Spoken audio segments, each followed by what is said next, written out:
market hours for the futures and options segment. Prashant is joining in with some of the buzz that he's picking up. Prashant, I think this has been doing the rounds. The talks have been on ever since SEBI allowed it. But what are you learning or hearing on this? Surabhi, I have to say, I started tracking markets sometime in 2000 and mid-2000 and late 2003, actually. And maybe not immediately as post, but a few years after that, since 2005, one has constantly heard, that maybe this is going to happen. And so it's not a new thing, as you said. It's been on for 15 years plus, right? And every few years it comes up. But I think there is fresh impetus here. And I want to be very careful in terms of how we put this, because this is a sensitive story, not in terms of how it impacts a stock or a sector, but how it impacts the overall market ecosystem. All of us, market participants, investors, traders, everything. So what I am picking up from sources is that the exchanges, and this is being spearheaded by the NSE, is in very preliminary discussions with market participants, brokers, small, large, with respect to the discussions about extending trading hours. That's point number one. The discussions right now are about extending trading hours for equity derivative contracts, which is, index futures, could be, stock futures, etc. as well. But, the wider understanding is perhaps this is going to begin, if this were to happen and no decision has been taken, we are far away from it, perhaps starts with index futures. No deadline or timeline as to by when a decision needs to be taken. So this is kind of open-ended as of now. The exchanges have sought feedback from brokers in terms of, what they think about it. But there is no cut-off date by which a decision has to be made. Either ways, yes or no, in terms of extending the timeline, the trading hours.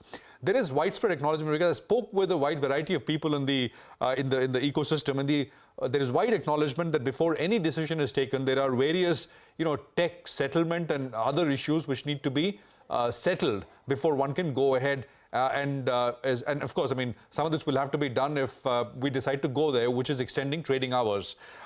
So that is another point to be noted. Exchanges are of the view that any changes will happen in a gradual way. Like, for example, what we saw in the case of the T+1 settlement cycle, which started with a smaller group of stocks.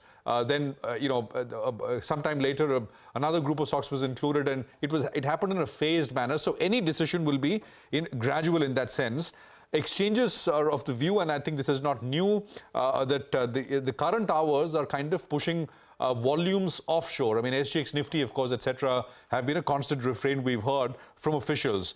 And the other thing, of course, is that it'll be more aligned. This is the argument in favor that longer hours may enable investors to react faster to global events. So you're more aligned to global markets, etc. as well. Now, where does the regulator fall in all of this?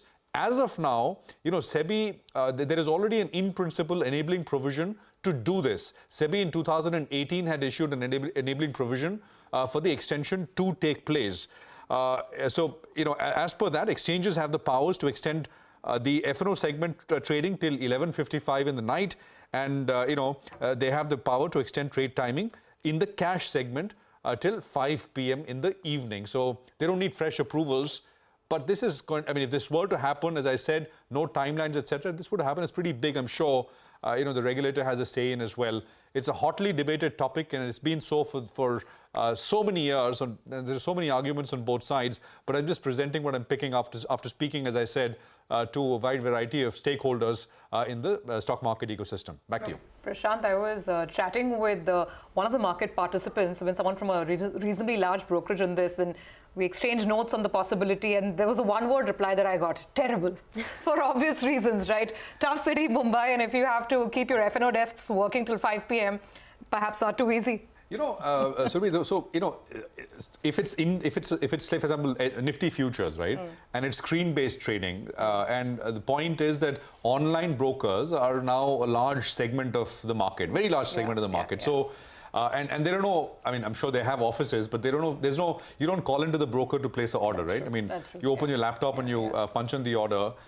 So I think, they perhaps may be more kind of attuned to and be prepared, in a better way, given the way they operate, as opposed to the smaller brokers. I mean, if you ask associations like ANMI, the BSE Brokers Forum, etc., they largely represent the interests of smaller brokers. And there, I mean, some of the issues that you mentioned, that you need to have staff, stay on, another shift maybe, more infrastructure, etc., the costs go up, and what's the risk reward? Those kind of questions do start to come in. But as I said, I mean, there are so many strongly held positions. It's almost a very polarizing subject, I have to say. But very, very preliminary discussions are on.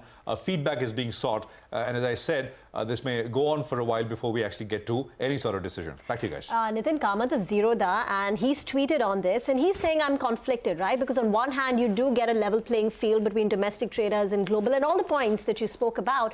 But on the flip side, he says, I'm unsure how it will affect the mental health of active retail F&O traders in the long term. Tracking P&L for long hours is stressful, and it can affect life outside of trading. So that's the conflict that Nitin Kamath. Yeah, absolutely. Actually, we should have those tweets up. The tweets up also, active traders don't make money primarily due to overtrading. Longer hours can accentuate that. And this is the largest broker in the country saying.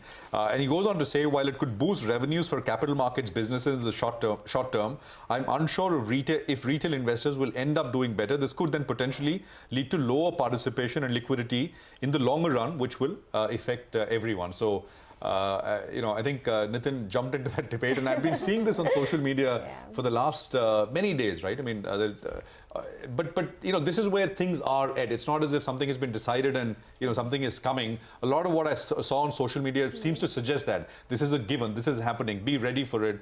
But this is just preliminary discussions which are taking place, and a decision could be taken, and there is no end point to by when that decision needs to be taken. But in our limited history that we've been tracking the markets, we've seen the timings get extended. Right? You remember earlier, I think markets used to open at 10 o'clock, and then they made it at 9:15. 9:55, Rima. 9:55, and then they made it 9:15. So even in our history, we've seen market hours get extended. That's true. But I think I take Prashant's point. I think the way forward will be defined by technology. There's no compulsion to trade all the time sitting on your system, but as you're saying, a lot of it is happening through your mobile phones. And if the exchanges and if the market infrastructure authorities decide to open this up, saying you can still trade on your phone, and if that's the route that is taken, then perhaps it's going to be a completely new era, at least when it comes to derivatives trading in the country. All right, Prashant, thank you very much for that all-important story. We will take a quick break on that note. On the other side, we will tell you which stock is on our radar today from our list of top 20 stocks to watch out for this year. Stay tuned.